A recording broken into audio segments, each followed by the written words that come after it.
Hello बच्चों, welcome back to my channel Shashank education classes. My name is CA Shashank Gupta. तो बच्चों, आज हम करने जा रहे हैं इनकम टैक्स की डेफिनेशंस। कौन कौन सी डेफिनेशन हम करने जा रहे हैं इस वीडियो में आपको देखने के लिए मिलेंगे। तो पहला कॉन्सेप्ट देखते हैं बच्चों, इंपॉर्टेंट डेफिनेशंस। तो जो इंपॉर्टेंट डेफिनेशन है वो दो तरीके से हो सकती है। पहली, या तो वो डेफिनेशन आपको एक्ट में दे दी गई हो, जैसे पर्सन की डेफिनेशन, असेसी की डेफिनेशन जो हम पढ़ेंगे अभी, या असेसमेंट की डेफिनेशन। तो जो डेफिनेशन आपको दे दी गई है उसको आप बोलते हैं term defined in the act. ठीक है, पढ़ेंगे हम। The section 2 gives the definition of the various terms and the expression used therein. If a particular definition, क्या लिखा हुआ है बच्चों, if a particular definition is given in the act itself, we will be guided by such definition। जैसे मैंने यहां लिख रखा है बच्चों, आपकी स्टडी मैट में लिखा हुआ है परक्विजिट। अगर परक्विजिट ये सैलरी का पार्ट होता है, ये डिफाइन है 17(2) में, तो जब भी परक्विजिट की बात होगी, या जैसे अभी हम बात करेंगे बच्चों असेसी की, या अभी हम बात करेंगे बेटे पर्सन की, तो इनकी डेफिनेशन आपको दे रखी है। अगर डेफिनेशन दे रखी है तो आपको जो गाइड मिलेगी वो किससे करती है बेटा, आपको इस पर्टिकुलर सेक्शन में जाके। आई होप क्लियर होगा। सेकंड की बात करते हैं, the terms not defined under income tax act. कुछ चीजें अगर इनकम टैक्स में नहीं दे रखी और वो आपको सेक्शन के बीच में आ जाती है, तो क्या करेंगे आप। If a particular definition is not given in the act, the reference can be made to the general clause act और डिक्शनरीज। समझ में आ गया आई होप।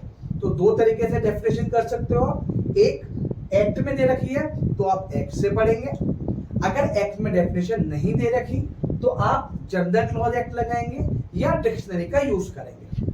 ठीक है बच्चों, तो अब हम करने जा रहे हैं terms defined in the act. हम कुछ डेफिनेशन पढ़ेंगे आज के वीडियो में, दो डेफिनेशन हम पढ़ेंगे। चलिए शुरू करते हैं बेटे। फर्स्ट डेफिनेशन, आज इसका स्क्रीनशॉट ले लेंगे बच्चों, आप ले लीजिए बच्चा। चलिए बच्चों, पहली डेफिनेशन देखें बेटा, most important definition, that is assessee. क्या होता है असेसी? मैंने आपको जब स्टेप्स पढ़ाए थे तो मैंने कहा था taxable income in the hands of assessee, यानी असेसी के केस में आपको टैक्सेबल इनकम पे टैक्स देना पड़ेगा। भाई कौन होता है असेसी, देखते हैं। Assessee means a person by whom, क्या लिखा हुआ है बच्चों, एनी टैक्स और any other sum of money is payable. यानी अगर किसी पर्सन को इस एक्ट में टैक्स देना है या और कोई सम पे करना होता है, इसे आप क्या बोल सकते हैं, इसे आप इंटरेस्ट बोल सकते हैं। आगे बढ़ेंगे बच्चों, इसे आप बोल सकते हैं पेनल्टी। तो अगर कोई भी चीज यहां पे करने वाले हैं, एनी अदर सम, टैक्स कहां कवर हो गया बच्चों, टैक्स कवर हो गया यहां पे, और यहां कवर हुआ एनी सम। पहली चीज समझ में आ गई हो। इन एडिशन इट इंक्लूड्स, मैंने आपको समझाया था बेटा, जहां भी वर्ड हो इंक्लूड्स, तो ये कौन सी डेफिनेशन है आपकी, this definition is the inclusive definition. What is the difference between exclusive and inclusive definition? Exclusive definition का मतलब हुआ कि इसके बाहर आपको देखना ही नहीं है। जैसे अगर ये डेफिनेशन केवल यहां पे ही खत्म हो जाती असेसी की, तो इसमें केवल दो चीजें आती, या तो आपको टैक्स पे करना हो या कोई अदर सम पे करना हो, पेएबल। लेकिन अब लिखा है इंक्लूड्स, तो कौन कौन सी चीजें आ सकती हैं देखते हैं बच्चों।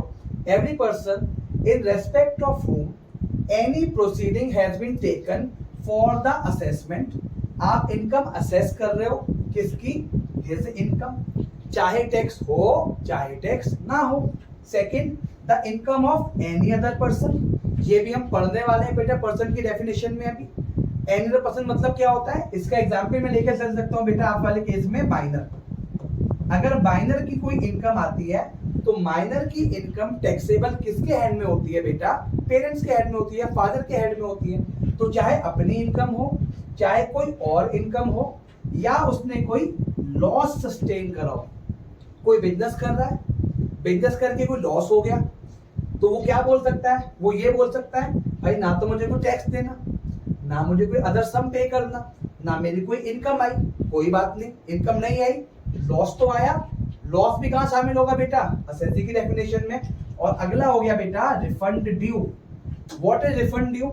आपका बच्चों टैक्स बना लेट्स से 1 लाख और आपका टीडीएस जो डिडक्ट हो रहा था वो डिडक्ट हो रहा था लेट्स से 2 लाख। तो 1 लाख क्या होगा आपका, 1 लाख इज रिफंड। आपने ज्यादा टैक्स पे कर दिया तो 1 लाख आप रिफंड ले लो। तो ये सारी डेफिनेशन क्या होती है बेटे, सारी डेफिनेशंस को आप बोलते हैं असेसी की।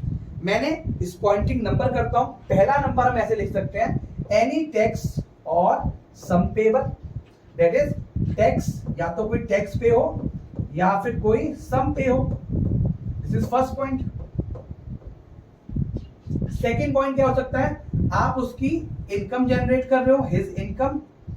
सेकेंड एनी अदर्स इनकम, किसी और पर्सन की इनकम टैक्सेबल आपको करनी हो, ये कोई लॉस हो रहा हो आपके पास या कोई रिफंड ड्यू हो रहा हो बच्चों आपको, तो इस केसेस में क्या होगा, असेसी माने जाओगे आप। चलिए जी अगला देखते हैं। Every person who is deemed to be a assessee under any provision of this act. वो डीम का मतलब क्या होता है बेटे, हम देखते हैं deemed. What is the meaning of deemed? Deemed का मतलब होता है हो या ना हो, एक्ट ने तो मान लिया। आप बोलो जी हम तो असेसी नहीं है, कोई बात नहीं भाई, डीम्ड का मतलब है एक्ट ने मान लिया। फिर पढ़िए every person who is deemed to be the assessee under the act, under the provision of the act.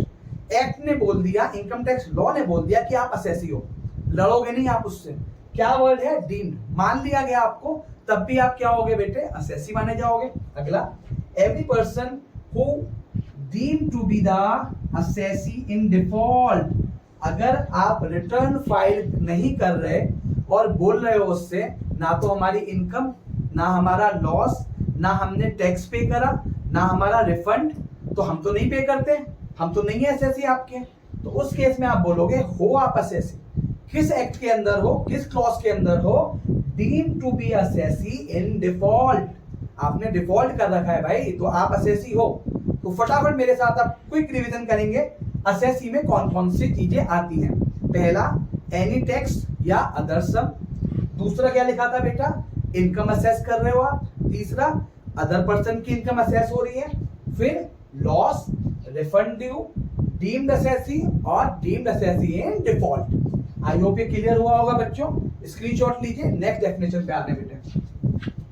चलिए बच्चों, अभी आप ऊपर पढ़ के आए बच्चों, क्या पढ़ के आए हो बच्चों आप, असेसमेंट। क्या पढ़ के आए हो बच्चों, असेसमेंट। तो असेसमेंट का मतलब क्या होता है, this is a procedure by which income of N assessee, या वर्ड गलत ले सका है बेटा इसने, ई आएगा यहाँ पे। चलिए, this is the procedure by which income of N assessee is determined. कैसे डिटरमाइन करते हो आप, ये कैसे होगा बेटा, ये प्रोसीजर है। और प्रोसीजर कौन बता रहा है आपको, असेसमेंट। अगला, it may be by the way of normal assessment. हमारे इनकम टैक्स में कौन सा असेसमेंट होता है बच्चों, ये होता है सेल्फ असेसमेंट। कोई भी इनकम टैक्स का लॉ आपसे ये नहीं कहेगा कि हम आपसे इतना टैक्स मांग रहे हैं, नहीं, रिटर्न अपने आप को भरनी है, आपको भरनी है, आप बताओ कितना था। या तो नॉर्मल असेसमेंट या फिर by the way of reassessment of an income previously assessed. इसको क्या बोल सकते हो बेटा, सेल्फ असेसमेंट हो गया। आपको लगा भाई साहब मैंने कमाई लेस से सैलरी के 24 लाख रुपए, ओके बच्चों, और यहां पे थी मेरी इंटरेस्ट की इनकम लेस से वो 2 लाख। तो जब मैंने अपना असेसमेंट करा, सेल्फ असेसमेंट, मैं ये इनकम लेना भूल गया, ठीक है, 24 लाख पे मैंने टैक्स पे कर दिया, 2 लाख लेना भूल गया। तो क्या आप असेस नहीं कर सकते, कर सकते हो। या तो आप करें नॉर्मल असेसमेंट या फिर करें आप अपना रीअसेसमेंट। तो जैसे ही आप करेंगे आपको आपका असेसमेंट मिल गया। तो आज बच्चों हमने आपको बताया कि क्या डेफिनेशन होती है असेसी की, क्या डेफिनेशन होती है असेसमेंट की। नेक्स्ट क्लास में मैं आपको बताऊंगा definition of person previous year. I hope ये वीडियो आपको पसंद आया होगा। ऐसी वीडियोस देखने के लिए हमारे चैनल को लाइक कीजिए, सब्सक्राइब कीजिए, और नेक्स्ट वीडियो तक बच्चे बाय बाय।